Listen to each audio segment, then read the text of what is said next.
Boa tarde, segundo ano. Mais uma vez aí um novo vídeo sobre as aulas de filosofia. Posteriormente eu vou colocar as aulas de sociologia. É simples, né, a explicação, no intuito aí, na intenção de ajudá-los a estudar, às vezes organizar melhor as ideias na hora de estudar. Pode ser que às vezes a matéria fique um pouco perdida no caderno, mas aqui eu vou fazer um resuminho, algumas explicações, alguns exemplos, facilitando aí o entendimento da matéria. Então no último vídeo nós vimos, ou para quem assistiu, né, mas o último vídeo que eu gravei foi sobre o vazio da existência, e o vídeo de hoje é sobre crise de valores ou valores em crise, né? Eu comecei com essa música aqui do Legião Urbana, né? Exatamente falando sobre a questão dos valores, né? Quando nascemos, fomos programados. O que ele quer dizer aqui, quer dizer, pode ter várias interpretações. Uma delas é que, o que quer dizer que fomos programados, né? Nós já recebemos uma cultura, nós já recebemos valores, nós já recebemos uma tradição, seja ela familiar ou seja a sociedade influenciando na família. Alguns vão dizer que o meio influencia o indivíduo, mas quem criou o meio? Foi o próprio indivíduo. Claro que o meio que nós somos inseridos no nosso contexto de vida, ele já existe há algum tempo, mas foi o próprio ser humano que criou o meio. Então é o indivíduo que influencia o meio e cria novos meios. E nessa perspectiva, nós podemos então dizer que o ser humano ele é produtor do meio e produto do meio. Então nós nascemos programados, mas quem programou foi o próprio programador. Uma outra parte aqui, e logo nós já vamos para a aula.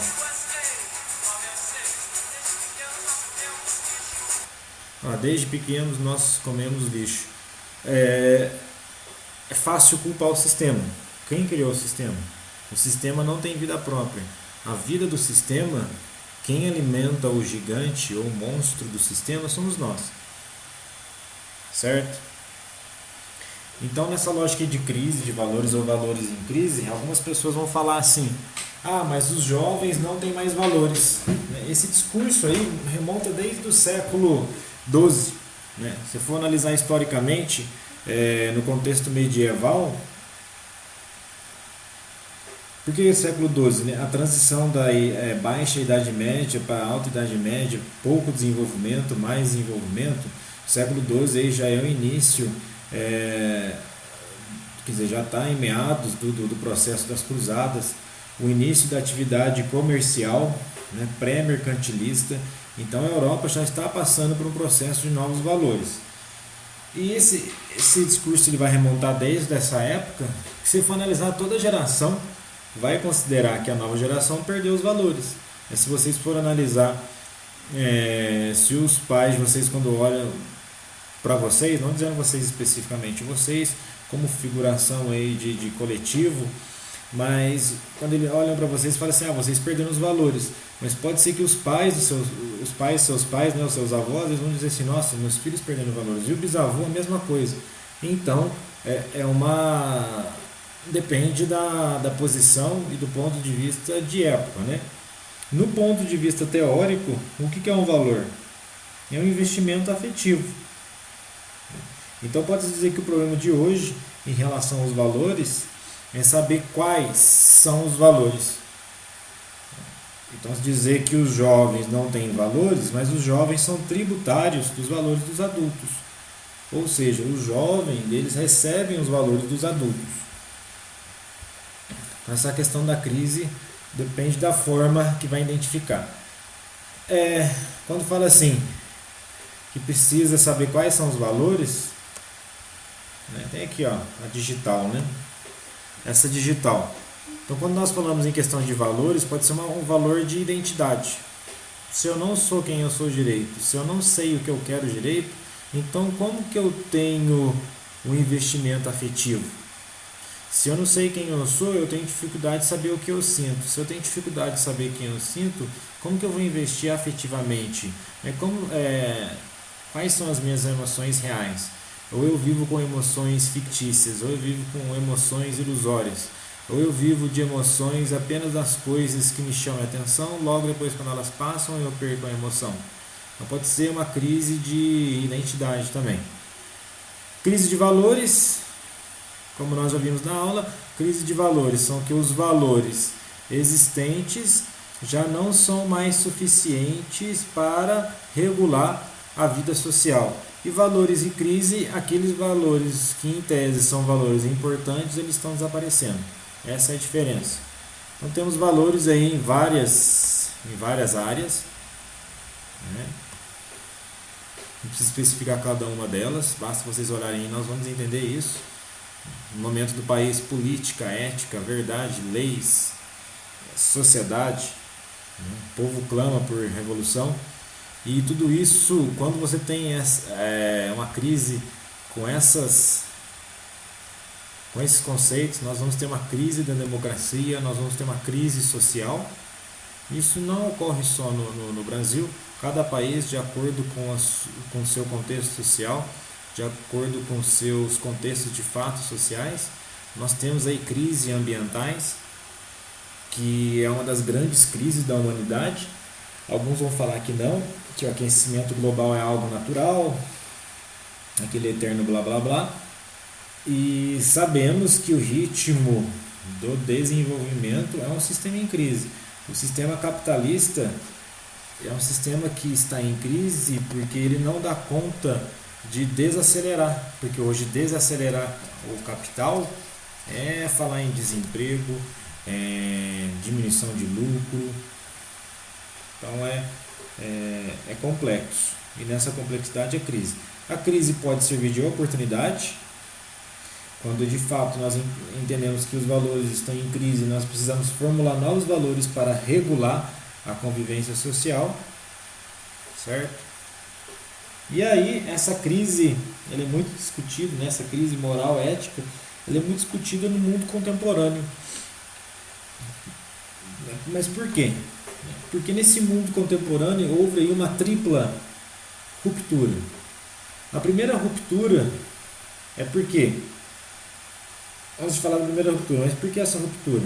É porque o homem contemporâneo, ou o homem pós-moderno, ele já não pode mais pensar como os gregos, nem como os medievais, nem como os modernos, porque ele é pós-moderno. Ele busca a formação de novos valores. A primeira ruptura, se nós formos pensar na forma dos gregos avaliarem o mundo, a realidade, eles pensavam tudo numa ordem cósmica, finita, de atividades, finalidades. O indivíduo deveria ocupar o seu lugar, adequar a sua existência de acordo com o lugar, os seus valores de acordo com o lugar. Tudo era concatenado, até na visão aristotélica, para que as coisas fluíssem e o indivíduo pudesse se encaixar na realidade. Na Idade Média, a ordem finita, cósmica, ela é substituída por Deus. A finalidade por uma missão. O sentido da existência, a salvação. As leis, a ética, pelos mandamentos. E o homem vive em função disso. O mundo moderno já não tem mais o cosmos grego, nem o Deus medieval. O homem moderno, ele escolhe Deus, e esse Deus vai viver de acordo com a vontade humana, ou seja, já não tem mais uma submissão humana ao princípio, ao valor absoluto da ideia divina de um mundo cósmico com a sua missão, com a sua finalidade. E aí, o homem pós-moderno, sem lenço, sem documento. Por que sem lenço, sem documento? Sem lenço, não tem lenço para enxugar as lágrimas, e sem documento, sem identificação, sem identidade. Ok? Nessa tripla ruptura. Alguns vão apontar aí que a questão da liberdade é o que traz aí uma das problemáticas, do mundo pós-moderno. Muitos acham que liberdade é fazer o que quer. Se vocês procurarem analisar aí noticiários, documentários, leituras de livros ou de documentos, vocês podem perceber que atualmente há uma interferência das autoridades, do governo, não só no Brasil, mas em outros lugares do mundo, na vida das pessoas. Porque as pessoas elas entendem que liberdade é fazer o que bem, e eu entendo. Isso não é liberdade.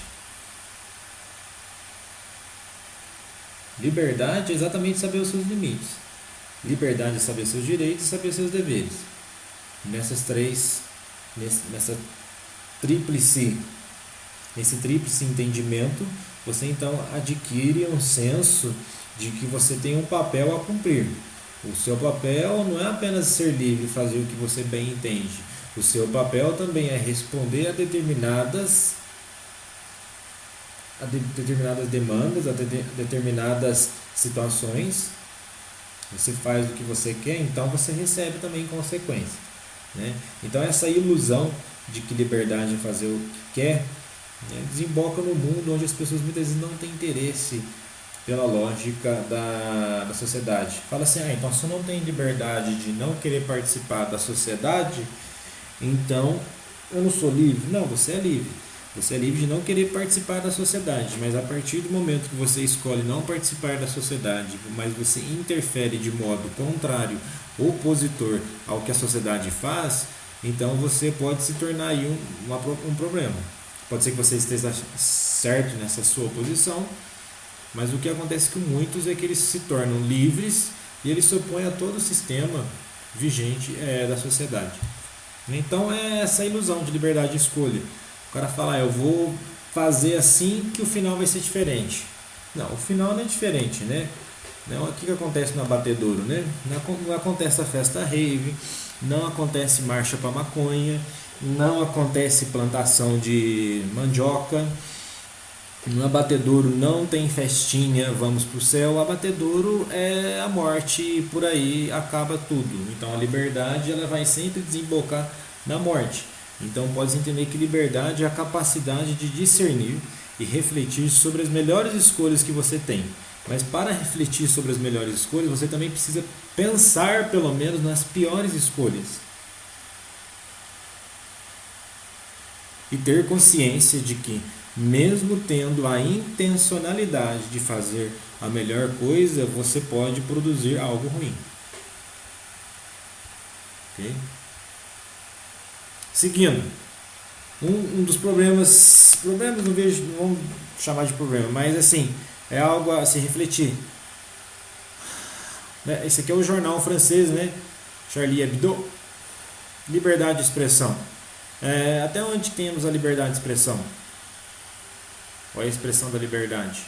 Você pega aí essa capa de jornal, não vou estar dizendo que eles estão certo ou errado, né? Mas nós temos aí, olha lá, o Pai, o Filho e o Espírito Santo. Eles colocam a Santíssima Trindade, como vocês podem perceber aí pelo desenho. É uma profanação? Para os mais religiosos, sim. Para os mais não religiosos, não. Tanto faz. É apenas um desenho, né? O que o jornal ele é considerado muito crítico, mas aí vem uma questão, né? A crítica pela crítica, sem um conteúdo realmente necessário para mudar algumas questões, essa crítica é apenas uma crítica muito banal. E o mundo ele está repleto de críticas banais. O que seriam essas críticas banais? Que nada contribuem para realmente mudar as estruturas das coisas que estão erradas.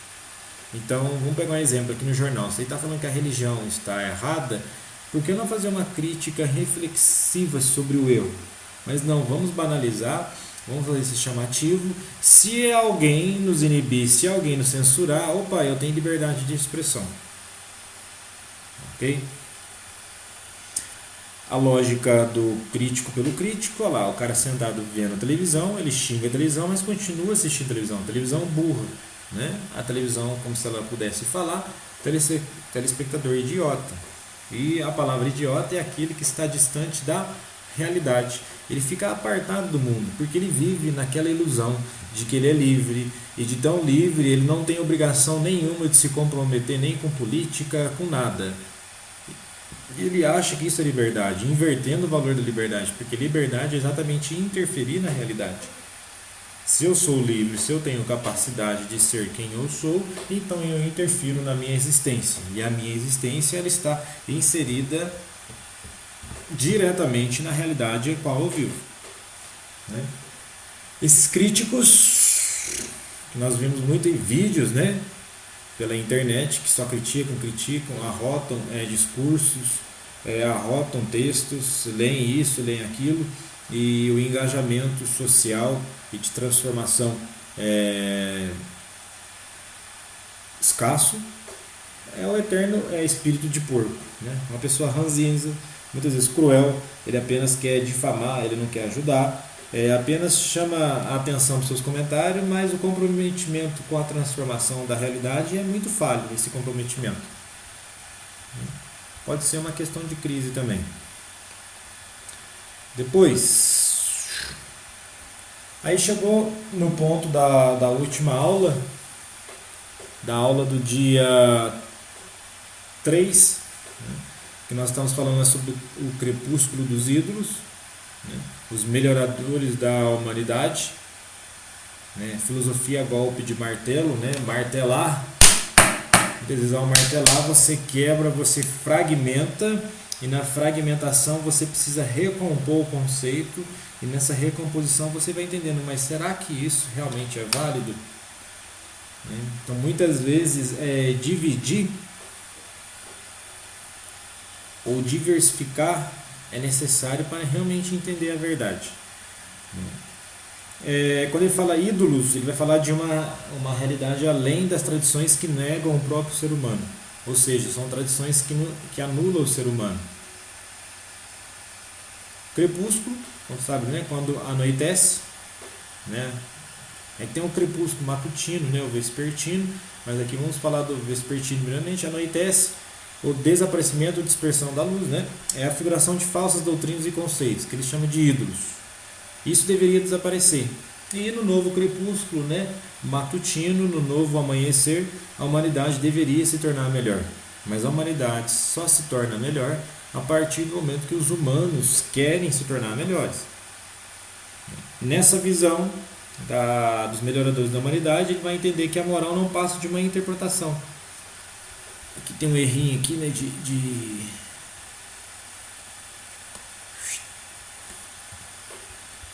A moral não passa de uma interpretação falsa de alguns fenômenos.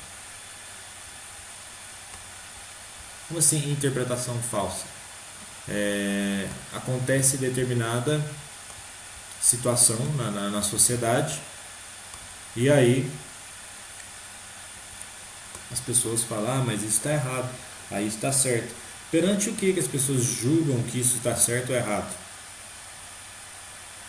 Qual que é a lógica? Tal roupa não pode. Perante qual código? Tatuar também não pode. Perante qual código? O piercing não pode. Perante qual código? É feio pra caramba. Então padrão estético. Ser gordo é feio pra caramba. Padrão estético. Mas quem colocou essa ordem? Vai pra você ver. Você chegar no discurso falando assim que esteticamente a pessoa está errada, né, a preocupação não é nem com a saúde da pessoa.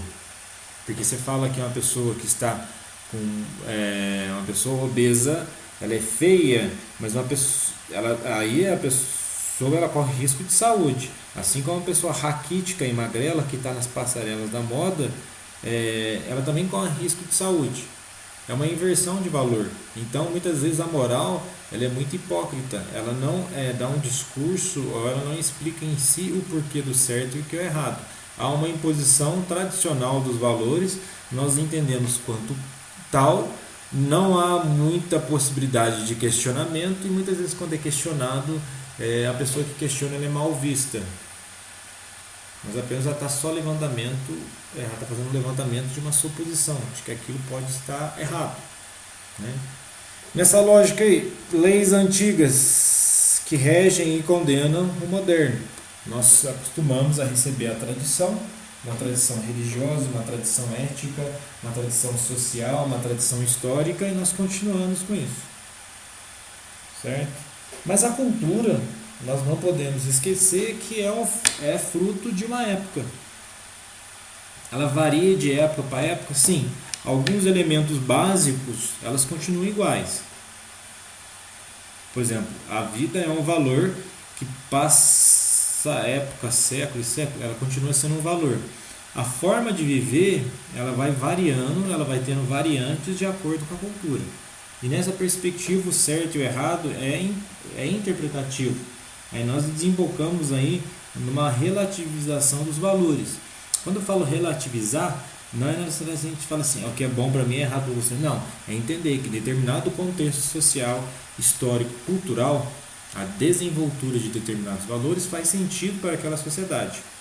Claro que alguns princípios essenciais, eu acho que não podem ser negados. Vamos colocar um exemplo. Tem a Anistia Internacional, é uma organização internacional em defesa dos direitos humanos. Recentemente, eles estão pressionando a ONU, em um dos seus fóruns, a reconhecer a prostituição como direito humano. Tá, só existe prostituta porque existe alguém que procura sexo. Mas se for analisar, resolve a situação só colocando a prostituição como direito humano? Porque em tese, não é que eu acho certo ou errado. Em tese, a gente tem que analisar a problemática da coisa, né? Qual que é o valor aí? Ao mesmo tempo que você pode estar protegendo, você pode estar, ao invés de proteger, você pode estar incentivando mais pessoas a se prostituírem. Porque você não resolve o problema. Porque se começar a falar assim, beber muito álcool é um direito humano. Usar crack até tombar na praça é um direito humano. Usar drogas, você não trata do problema. Você está tratando só a consequência. Né? Tratar de consequência é muito fácil. Assim como você legalizar certas coisas é muito fácil. Você só trata o final. Mas e todo o contexto social? Você não trata disso. Certo? É um exemplo apenas, né? Depois, a nossa cultura, ela vai sofrer aí, diretamente uma influência moral e religiosa. Na nossa realidade, o cristianismo. Por exemplo, se nós morássemos aí na Arábia Saudita, seria o islamismo. E provavelmente fosse lá, nós não estaríamos nem aqui discutindo isso, porque é proibido. Você não tem espaço para existir esse tipo de discussão. Claro que se você for analisar, os lugares mais democráticos e livres do mundo são exatamente lugares de uma estrutura moral, religiosa, institucional cristã. Certo? Por exemplo, o Ocidente. São os lugares mais livres do mundo. São os países mais católicos ou protestantes do mundo. São os países onde prega a questão de liberdade. Pelo menos isso é um fator positivo. Certo? Agora, em alguns momentos é preciso saber contextualizar o discurso para que o mesmo não seja distorcido de sentido. Aqui eu vou usar a Bíblia, como eu já disse anteriormente. A moral religiosa nossa foi influenciada pelo cristianismo. Se você que está assistindo o vídeo é ateu, mas você vive ao redor, você vive rodeado de pessoas que são pessoas da mesma vertente ideológica dessa vertente aí. Então por isso que eu coloquei a Bíblia. Depois eu vou colocar uma lei no Brasil para não falar que está falando só da Bíblia ou contra o cristianismo. Não é isso. Eu estou falando dentro do sentido de capital cultural, certo? Nosso contexto é histórico, social. Nós não fomos colonizados nem por budistas e nem por muçulmanos. Nós fomos colonizados por missionários que amavam muito Jesus e os índios do cristianismo. Então, tipo assim, um exemplo. Tipo assim, né? Eles vão utilizar muito o livro de Levíticos e Deuteronômio falando sobre a homossexualidade, que ela é algo abominável aos olhos de Deus e ela é proibida. Mas por que só? Eu não estou fazendo aqui uma exegese bíblica. Essa é uma prática social errada. Eles não podem casar, certo? Até então, se o cara não quiser casar na igreja, mas socialmente eles têm seus direitos. Isso é inegável, que são pessoas. Né? Mas tem outros tipos de proibições que ninguém fala. Por exemplo, usar poliéster.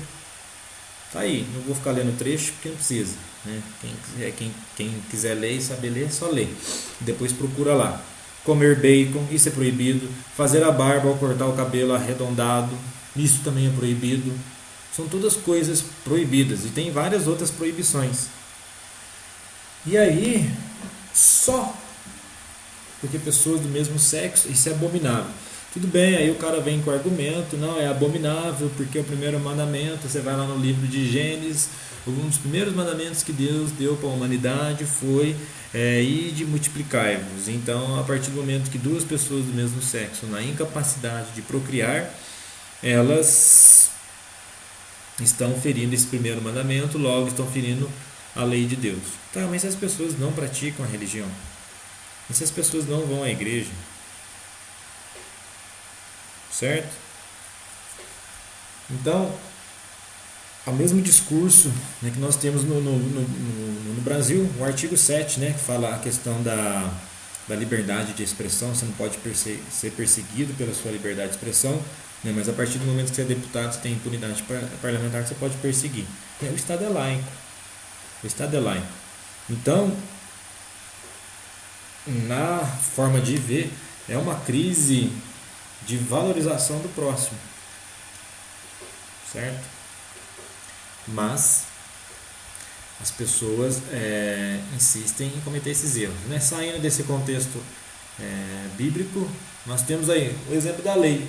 Tudo é falta de contextualizar e ler um pouquinho mais as leis. Por exemplo, recentemente, em 2014, foi criada a lei da palmada. Mas assim, se você for analisar, né, qual que é a razão de criar uma lei da palmada, né, ou bater numa criança, ou espancar uma criança, se desde 1940 já é crime você ofender a integridade corporal de outrem, né, de uma outra pessoa. Então, o que eu quero dizer com isso? Se já existe uma lei desde 1940 que é crime agredir alguém, era só incrementar mais no Código Penal.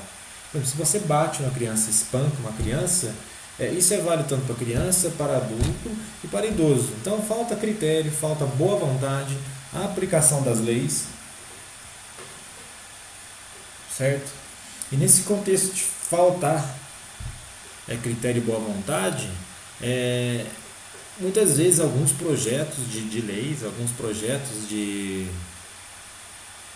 alguns deputados é apenas para angariar mais votos, certo? Não estou dizendo que o ECA, que é o Estatuto da Criança e Adolescente, ele é inválido.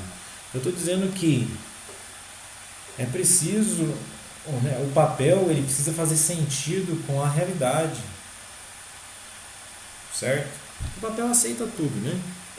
Nessa lógica aí, né, olha lá, é preciso melhorar o ser humano como ser do que somente melhorar o papel onde as leis são escritas, ou estão escritas, né? E nessa lógica aí, de lei ou não, né? Olha lá, quem luta com monstros deve velar, porque ao fazê-lo não se transforme também em um monstro. Né? Muitas vezes aqueles defensores dos princípios, da ética, da moral, do bem-estar da sociedade, da família brasileira, eles nos seus discursos, eles se tornam monstros. Em tempos de crise, as pessoas elas aderem a falsas doutrinas. Quando eu falo falso, no sentido de que aquilo não faz sentido para a realidade, faz sentido para a pessoa, as pessoas aderem a falsos profetas, a falsos discursos, a discursos vingativos, de perseguição, de que as coisas vão melhorar a partir de uma agressividade, e não passa por aí. Isso é a parte de crise. Dando sequência aí, já pegando o gancho, a próxima aula, nós chegamos então ao niilismo. Nessa questão da crise de valores, ou valores em crise, ou não existe valor em crise, nem crise de valores, já que o valor é um investimento afetivo. Então, o que está em crise é a identidade do ser humano. E nesse processo de identidade, de entendimento do que é identidade, surge uma descrença absoluta em valores absolutos. O ser humano deve criar a si mesmo. Ele não deve seguir preceitos divinos.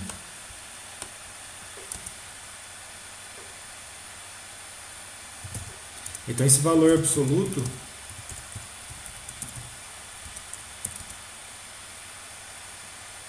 seriam leis universais.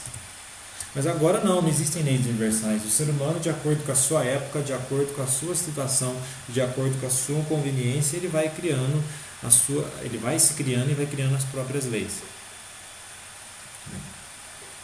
Nesse contexto, mais à frente nós vamos ver, da perspectiva nihilista, quando Nietzsche fala que Deus está morto, não é que ele está abolindo a ideia de Deus, não. No contexto, uma contextualização do que ele quis dizer. E quem matou Deus? Foram as próprias pessoas que criaram Deus. Então, quando ele fala que Deus está morto, o referencial ético está sendo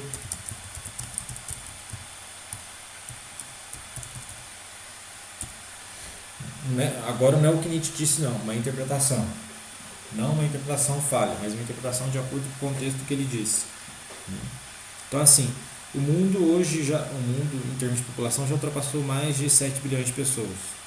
Aproximadamente temos 3,7 bilhões de pessoas que dizem, até mais, vamos colocar uns 4 bilhões de pessoas aí que dizem terem um segmento religioso.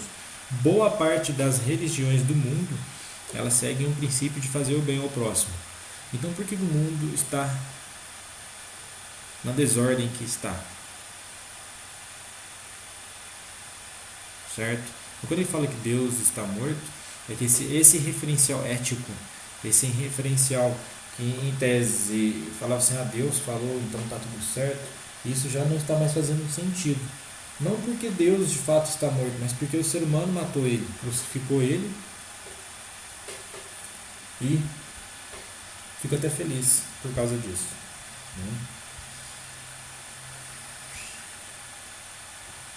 Então, o niilismo aí ele pode ser definido como uma implosão da subjetividade. O que é subjetividade? Eu crio a mim mesmo. Eu sou o Senhor. Esse implosão da subjetividade, sou o Senhor de mim mesmo. Sou o dono da minha história. Opa. Eu me crio.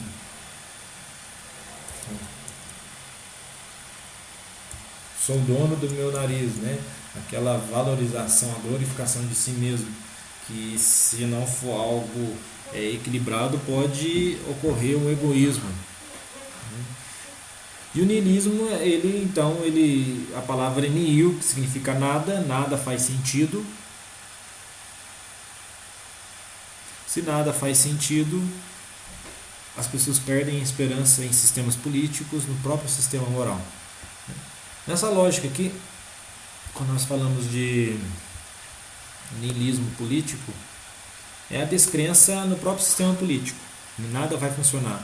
A democracia é uma farsa, ou qualquer outro sistema não vai realmente agradar ao povo.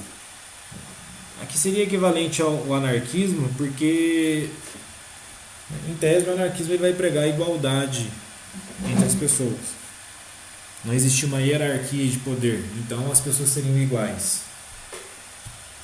A partir do momento que você tem uma hierarquia de poder, você tem status, quem está no topo manda, e você cria um processo desigual. No anarquismo não. Okay? Depois o niilismo moral, equivaleria à negação da existência de referenciais morais objetivos, ou seja, de valores bons ou maus. No niilismo moral, você não tem o que é bom ou mal, você apenas tem as coisas. Aí tudo depende da interpretação. Isso aqui é uma coisa complicada, é arriscada, Aí ele vai alegar: quando alguém afirma que a moral não existe, isso implica que não existem quaisquer valores, sejam os nossos valores, sejam os de nossos oponentes. Não tem certo e errado. Só existe, então, já que estamos falando da implosão da subjetividade, só existe a vontade a ser realizada.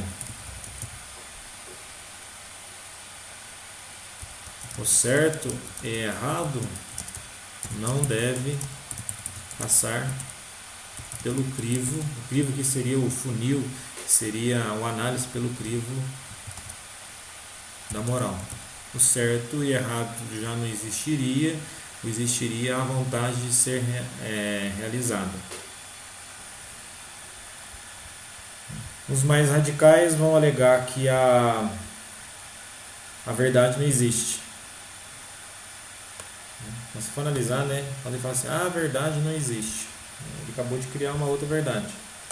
Se a verdade não existe, então é verdade que a verdade não existe. Na função nihilista, a verdade é um conceito interpretativo e variante de acordo com a circunstância. Por quê? Tem que ser variante de acordo com a circunstância. Porque aí você não vai declarar que isso é certo ou errado. Agora, se a verdade é universal, aí você tem o padrão de certo e errado. E o niilismo existencial, que seria uma descrença aqui, é que nesse contexto aqui, quando surge essa questão existencial, na perspectiva assim: nós construímos quem somos a partir de um referencial fora de nós.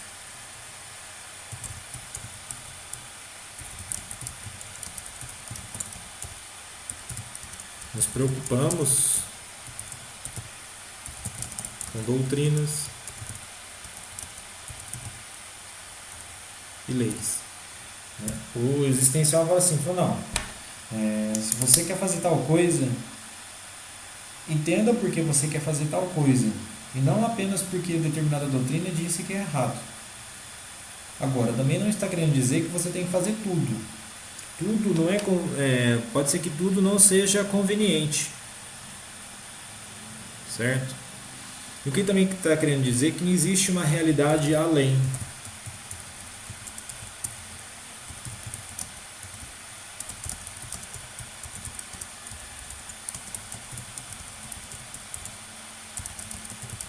Existe o homem e a sua história.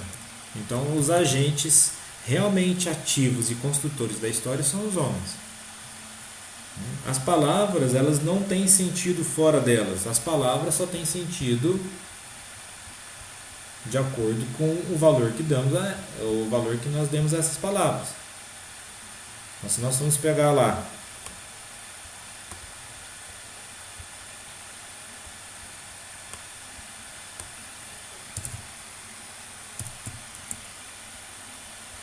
isso aqui só tem sentido para nós, né? Um cachorro não vai respeitar isso aqui, né? Vai que ele aprendeu, né? Vai que foi na autoescola, né?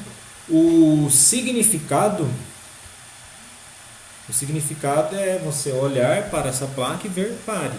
Agora, o significante é o que a palavra dentro dessa placa, dessa forma, quer dizer. O significante é a palavra e o significado é a placa. Mas quem que dá valor a isso? O próprio ser humano. É a mesma coisa que uma realidade. Então, quem dá sentido à realidade é o ser humano. Ninguém além dele. Não existe uma realidade após essa. A única é essa. A essência está contida nos nossos atos. E depois quem quiser, não tiver a oportunidade, né, o Nietzsche vai fazer um comparativo com o voo da águia.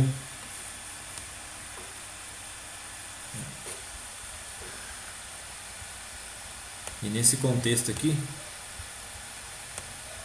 você assista o vídeo, né? A águia chega uma hora que ou ela renova ou ela morre. Tem muitas pessoas que estão vivas, elas estão vivas, mas parece que já estão mortas. Eu já ouvi algumas pessoas dizerem que quando elas chegam à velhice dela, elas começam a dizer assim: nossa, eu nunca me senti tão jovem. Ué, não quer dizer que antes era o que? Você já era velho? O cara era velho, ele falou: nunca me senti tão jovem. Então antes você era velho, então. Você sempre foi velho, né? Na época da sua juventude você era velho. Então era preciso renovar, né? Esse desenho aqui é interessante, né? Olha lá, o valor da realidade. Cabecinha de pinico, né? Os pais são cabeça de pinico. E quem está falando? No pinico, o que nós colocamos no pinico? Biscoito? Não. Bolo? Não. Mingau? Também não. Colocamos bosta, né? Então, muitas vezes as pessoas são aquilo que elas gostam de ser. Então, cabeça de pinico é cheio de merda. Então, algumas pessoas são idiotas porque elas gostam de ser idiotas, elas não se renovam. Então, elas são vítimas delas mesmas, elas são culpadas delas mesmas. Não adianta culpar algo fora delas. Ok? Já tem aqui o vídeo. Tá vendo? Qual que é o nome mesmo?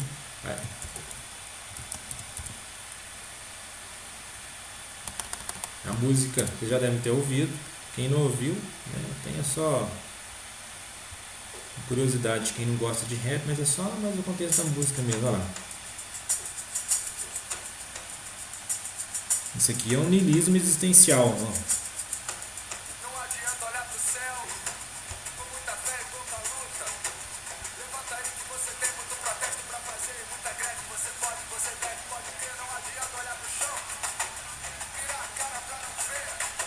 Se liga aí que te botaram numa cruz só porque Jesus sofreu. Não quer dizer que você tenha que sofrer. Até quando você vai ficar usando regra, rindo da própria tragédia? Nós rimos da própria tragédia, né? Isso é interessante. E tem esse aqui, ó, o voo.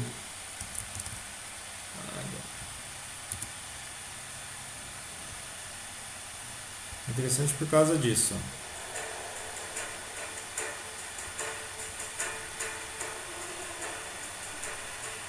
Então é a renovação, né? Ela tem que renovar o bico, as garras, porque chega a uma certa idade ela não consegue caçar mais. E se ela não consegue mais pegar suas presas, ela vai morrer de fome. Então ela tem que renovar. Ok? Pessoal, então era isso aí. É a aula. Nós vimos já o vazio da existência. Aqui nesse vídeo está contida as duas aulas. A crise de valores, que na verdade é a continuação do vazio da existência. E essa aqui também é uma continuação, né? Um assunto vai gerando o outro. Mas dessa aula aqui, crise de valores, tem a segunda parte aí com o niilismo. Né? Caso tenha dúvidas, por favor me procurem. Muito obrigado pela atenção e até